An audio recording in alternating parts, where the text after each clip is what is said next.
Bonjour à tous, alors aujourd'hui je vous propose d'aller regarder ce qu'on peut considérer comme les sujets zéro pour le bac 2024. Il y a deux documents qui sont sortis aujourd'hui, donc le 31 janvier 2024. Un document avec des exemples d'exercices qu'on va regarder vraiment en détail, et je ferai les corriger, parce que ça c'est quand même important de se préparer sur les bonnes épreuves. Et ensuite un autre document que je mettrai aussi en pièce jointe, avec des attendus, donc ça c'est plutôt pour le professeur, pour la correction justement de ces exemples d'exercices. Donc on regarde tout de suite, qu'est-ce qu'on nous propose pour 2024. Voilà, on nous dit donc, à compter de la session 2024, les sujets s'appuieront sur l'ensemble du programme, et ce document a pour objectif de guider les enseignants dans la formation de leurs élèves.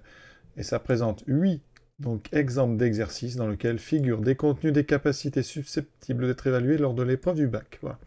Et on s'entraîne aussi sur les exercices proposés lors des sessions de bac précédentes. Donc là, on va regarder les 8 rapidement. Il faudra aller après regarder à l'intérieur de chacun ce qu'on peut réviser. Donc premier exercice, alors il est en deux parties indépendantes. On commence, vous voyez, sur les équations différentielles. D'accord, donc résolution, équation différentielle ici, y' plus y égale exponentielle moins x. Bon, ça va encore. De toute façon, on fait ça assez tôt dans l'année, donc pas de problème. Et ensuite, donc on a ici en partie 2, juste une étude un peu graphique. Voilà. Donc ça, rien d'inquiétant. Ensuite, deuxième exercice, là on attaque sur des nouveautés cette année, donc les intégrales. Donc vous avez ici une suite de fonctions, donc avec n supérieur ou égal à 1, fn de x égale xn exponentielle x, donc une expression voyez, avec un paramètre n, et on va étudier des intégrales, donc ça fait une suite d'intégrales. Donc on a, pour ceux qui ont déjà commencé les intégrales, de l'intégration par partie, voilà, donc c'est du grand classique, mais il faut se préparer, primitive, et ici un petit programme, et ce qu'on voit, et ça va falloir vraiment préparer les élèves à ça, on a pas mal de listes, donc ici il faut savoir donc rentrer une liste avec les crochets, et ici l'instruction happen, donc on en reparlera, c'est déjà tombé, pas souvent, mais il faut savoir que voilà, il y a des chances quand même que maintenant il y ait des questions sur les listes. Exercice donc 2 qui continue avec ici plein de courbes et ici un encadrement d'intégrales, donc ici une égalité avec des intégrales, donc ça, c'est pareil, ça se travaille, une limite, certainement un théorème des gendarmes caché derrière. Exercice 3, un petit exercice ici donc avec des probas conditionnels, sur le début a l'air très classique. Ensuite on attaque sur la nouveauté de ce programme, les sommes de variables aléatoires, d'accord, avec des variances donc somme des variances. Voilà, là il y a une histoire d'indépendance cachée derrière. Donc ça, il faut avoir travaillé cette partie-là. On a en partie 2, on a ici, ça a l'air pas si simple que ça, il y a du travail, parce qu'on a ici n variables aléatoires, et on fait la moyenne, d'accord? Donc ici, un encadrement, on est certainement sur ce fameux théorème de Bienaimé-Chibyshev, donc en fin de programme, il faudra donc aller tout creuser jusqu'au bout. Un exercice 4 avec un questionnaire, donc un QCM, et sans justification. Ça ne me plaît pas trop, mais écoutez, c'est comme ça. Alors, vous avez donc un prisme et des questions, donc ici, donc vecteur normal, d'accord. Ensuite, on a quoi ici à gauche? Donc, parallélisme entre deux droites, base d'un espace, décomposition en vecteurs orthogonaux, volume d'un prisme. Bon, ça, c'est jamais trop facile, donc méfiance.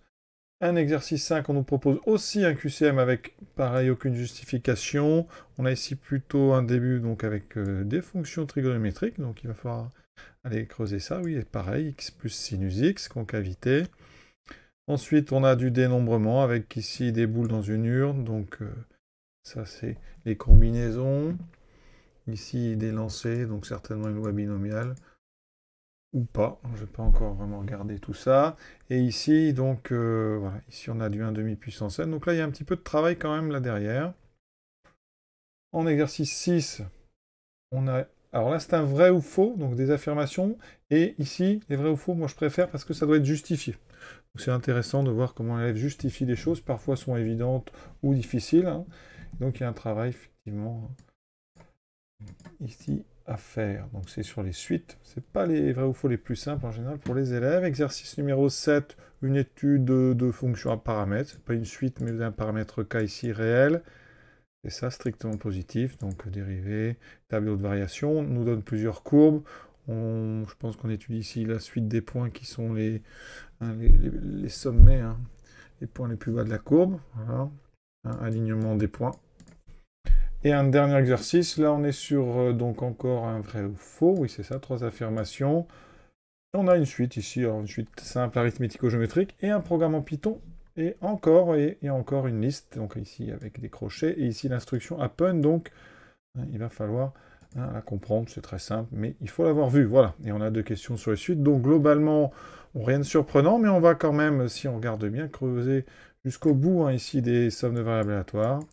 Et donc il va falloir aller vraiment tout faire. Les intégrales, ça reste, je pense, ce qu'il y a est assez simple.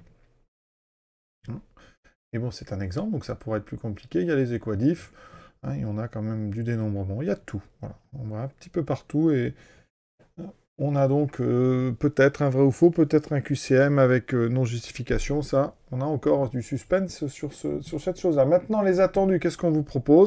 Eh bien, ceci, alors c'est pas très détaillé, hein, vous avez juste des éléments de correction, hein, c'est plutôt pour les professeurs, et ici, ce qu'on attend vraiment comme justification, et à droite, les compétences que ça met en jeu. Donc on a ceci, donc vous voyez, c'est vraiment pas assez pour pouvoir faire l'exercice. Hein. Par contre, on vous dit voilà ce qui est nécessaire pour les arguments qu'on attend pour donner les points. Donc ici, vous voyez, positivité, passage à l'intégrale, théorème des gendarmes, hein, ici... quelques éléments de réponse. Et pour l'exercice sur les variables aléatoires, on a voyé ici une égalité, oui, voilà, bien-aimé Tchibitchev. Ici, ça a l'air comme ça compliqué, hein, sincèrement, mais quand on a fait 2-3 exercices, c'est vrai que la partie de gauche ici peut un peu faire peur. Voilà. Mais c'est toujours la même. Vous voulez, c'est une formule qu'on apprend et qu'on applique. Voilà.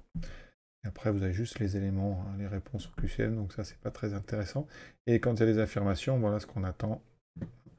Donc on a regardé tout ça, voilà, maintenant je vous souhaite une bonne journée, je vais commencer tranquillement à faire tout ça pour voir un petit peu le niveau.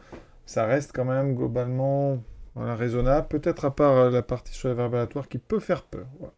Donc je vous souhaite une bonne journée et à très bientôt. Je mets les documents en lien pour ceux que ça intéresse, qui voudront les travailler.